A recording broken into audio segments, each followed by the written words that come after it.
Na san mai kallo da sauraro zai san ko me takaitaccen suna. To suna na Shehu Wada Sagagi a Sijuwa. Na san mai kallo zai so ya ɗan takaitaccen tarihinka.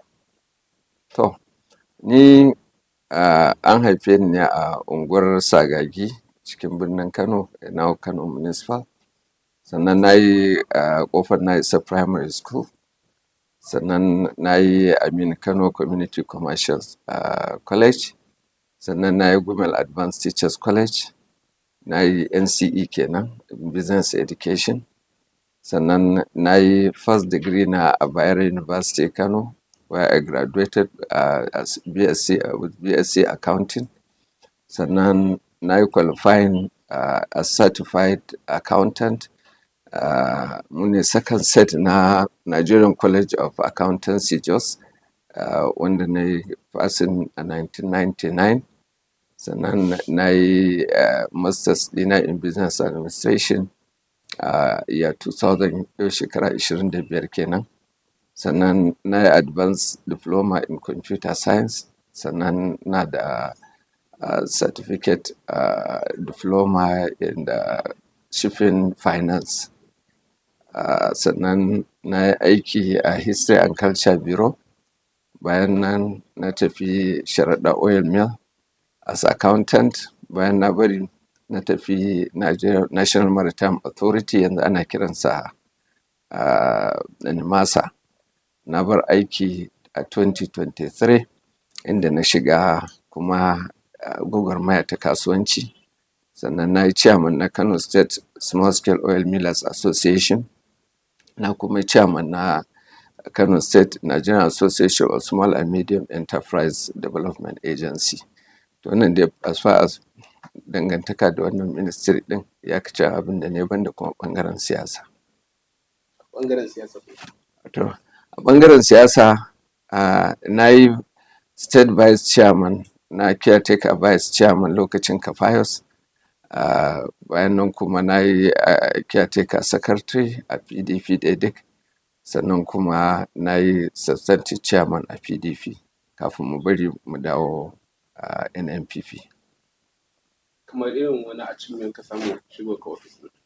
To alhamdulillahi rabbil alamin, abinda nake gani babban achievement ɗina wato bai fice duba da nake yi na 'yan kasuwa na ƙasa ba, wanda su ne suka fito suka jajirce suka zaɓi wannan jam'iyya tamu mai albarka. Amma abin da ya fi min farin ciki shine interaction da na samu da 'yan ƙungiyar masu gurasa, wanda na ga majoritin su mata ne. Mun tattauna da su kuma wanda na yi report wa mai girma gwamna, wanda kuma muna nan muna mun rubuta shawara na cewa saboda na ga gidajen da suke ciki duk ƙanana ne, kuma sun yi min complain cewar hayaƙi yana kashe musu ido. Sannan kuma zafi, idan zafi gidan baya kwantuwa, yawanci sai dai mata su fito waje. To mun rubuta mun ba mai girma gwamna shawara da a saya musu wuri da za a ƙato, wanda zai zama kamar common facility, kowacce ta zo da tanderinta da iyaka wurinta, ya zamana cewa ta yi aikinta lami lafiya ta koma. Kuma muna ganin wannan gurin ma zai iya zama tourist attraction, don ma mutane su zo su ga yadda ake yin gurasa traditionally. Da na yi tunanin gwamnati ta saya musu injina, to amma sun mun complain injin baya yin abin ta fita a matsayin gurasa, so dole sai dai mu kyale su a yadda suke. Sannan na yi magana da ita Yasmin Awal Muktar akan saboda sun ce hayaƙin, so akwai wani energy stove da ake yi, murhu ne, akwai na ƙarfe akwai na ƙasa, wanda za su iya yi kuma ba tare da yana ba da hayaƙi ba, har da kuma shi kansa charcoal ɗin. To na yi za mu haɗa mitin da zama da su da ita, wanda mai girma gwamna ne ya ba da kuɗin da aka yi waɗannan abubuwan, so za mu haɗa da su. Wannan yana ɗaya daga cikin abin da ya fi mun farin ciki. Kuma babban farin ciki na ma da muna tare da matan nan suna kan yin gurasa, na kira mai girma gwamna na haɗa su suka yi magana, suka kuma gaya masa matsalolinsu. Wannan na ji daɗin wannan abu matuƙa. Sannan sai da na shiga ƙofar Wambai, Zage da Ciromawa, inda na ga mata masu yin takalma da jakunkuna, wanda kuma sun yi min ƙorafi akan yadda suke samun fatar. Yawanci majemanmu da ita ma na je majemar, to yadda suke yi fatar ta majemar ba ta iya musu abin da suke, dole sai dai reject ɗin kamfani. So alhamdulillahi mun zauna da Raw Material Research and Development Council, sun magana yadda za su improving operation na su majemar, yadda za su iya fitar da fatar da waɗannan masu yin takalma namu da kuma jakunkuna za su iya amfani da shi. Wannan ma yana ɗaya daga cikin abin da nake ganin nasara ne. Sannan mun yi magana, still dai na je na ga matanmu da suke kilishi da kuma suke dambun nama, su ma a Agadasawa da waɗannan unguwannin da Agadasawa, Ceɗi da shauransu. Na shiga wannan unguwar na ga yadda suke yi, su ma kuma za mu ba da shawarar za a saya musu wuri da za su yi wannan harka tasu cikin kwanciyar hankali. Kuma mun yi magana da su Raw Material Research and Development Council, wanda za su yi musu mashina wanda za su dinga yin saurin yin wannan abun. Sannan su ma dai zan haɗa su da ita wannan SSA, ita Yasmin, wanda za ta ba su waɗannan rushen wanda za su iya amfani da shi ba tare da hayaƙi ya dame su ba. To wannan abun shi ma yana ɗaya daga cikin abin da nake ganin ya yi min daɗi. Sannan Kano an santa kasuwar Dawanau, kasuwa ce wadda duk West Africa ba kamata. To ita ma muna magana da Commodity Stock Exchange.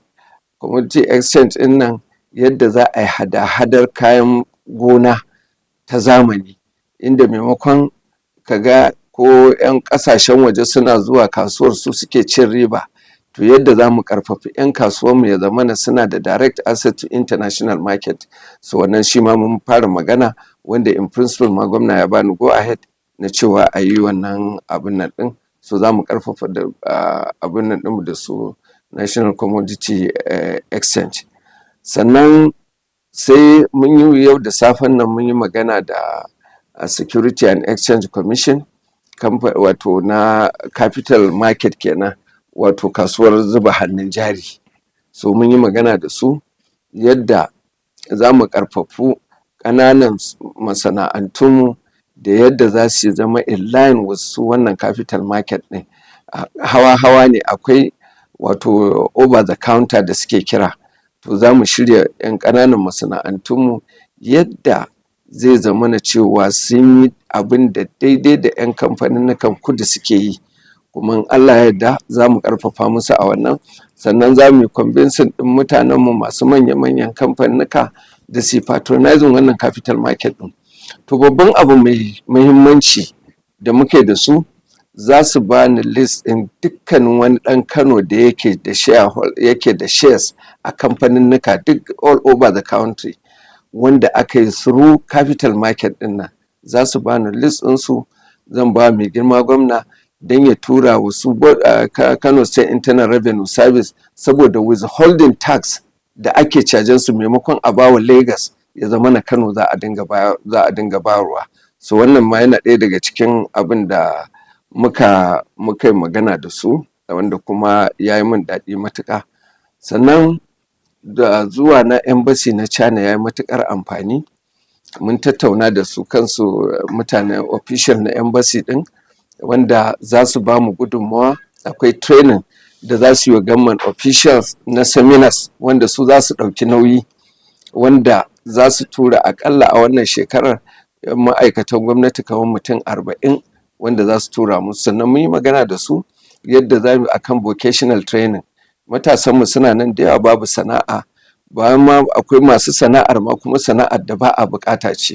So mun yi meeting da Manufacturers Association of Nigeria da NASI, wanda duk sun bani inda mun yi need assessment, inda zai zamana cewar sun faɗi area da suke da buƙatar ma'aikata, wanda mu kuma yaran mu a nan za mu sa a training ɗinsu. Idan China za su zo nan, in ma China za a tura su, ina ganin sha Allah China za ta ɗauki wannan nauyin da za a yi wannan abin, Allah da. Sannan mun yi magana da akan yake da suna issue na taxation, cewar embassy na China za ta ƙarfafi 'yan China da suke a Kano cewa lallai su dinga biyan gwamnati haraji, tunda mu sai an biya harajin shi mai girma gwamna zai iya ayyukan da ya kamata su yi. Sannan mun yi magana da akwai wani organization na United Nations, International Organization for Migration, saboda na gaya musu cewar Kano a yanzu ita ce Allah cikin luɗufinsa da addu'ar magabata da kuma ƙoƙari na gwamnati da kuma security agencies ɗin nan, cewar tana ɗaya daga cikin inda tafi ko'ina zaman lafiya a yanzu a arewa maso yamma. So saboda haka mutane daga Sokoto, Kebbi, Zamfara, Katsina, da Maiduguri da Yobe, duk za ka ga in suka tashi za su bar garinsu to Kano suke tahowa. To mun yi magana da su, dole sai mun kalli wannan tsarin mu ga so waɗanda suka zo sun zama migrants, ya za a yi mu taimake su ya zamana sun yi sana'o'in da sun samu abin da za su yi su ciyar da kansu, kuma don a zauna lafiya. Don muka bar wannan abin zai zama ya zama security challenge a wurinmu. Sannan again za su taimaka wa matanmu da suke harkar sana'o'in hannu kamar jaka, kamar takalmi na other local government, yadda za mu ƙarfafe su a wannan local government ɗin a reducing rural urban migration. So duk wannan tsari ne da in Allah yadda mun tattauna da su, wanda kuma za su yi insha Allah. Da ka faɗi wannan sai na tuna akwai makarantu wanda jagoran ɗarikar wasu ya yi su ya asasa lokacin da yake kan gwamnati. Wani irin ƙoƙari kake domin ka ga ka farfaɗo wa'annan masana'antu? To ai mun ga gwamna ya gama aikinsa, tunda ya yi da ka ga shi waccan gwamnati da ta wuce ta kashe su, yanzu kuma an farfaɗo su sun zo. Kawai abin da nake tunani, dan wasu 'yan kwamitin da suke kula da wannan za mu haɗu da mu da SMEDAN, Small and Medium Enterprise Development Agency, yadda za mu ba su kuma managerial training, saboda wani abu ne kamar ka iya sana'ar, sannan kuma yadda za ka yi manajin sana'ar ma shi kansa kuma wani training ne daban. Za mu gaya musu waɗanda suke su zama entrepreneurs, to za mu ba su shawarwari yadda idan suka shiga kasuwar su san me za su yi expecting su gani, ga kuma yadda za su yi overcoming in ma challenge ne. To wannan dai shine gudunmuwar da za mu ba su a wannan ma'aikata insha Allah. Daga ƙarshe, duba yanayi na lokaci, wani saƙo gare ka ga su kansu 'yan kasuwa? To abu ɗaya ma da na manta yanzu, mun yi magana mai girma gwamna ya sahale, saboda kaga da in azumi ya zo duk 'yan kasuwanmu kowa ƙara farashi yake.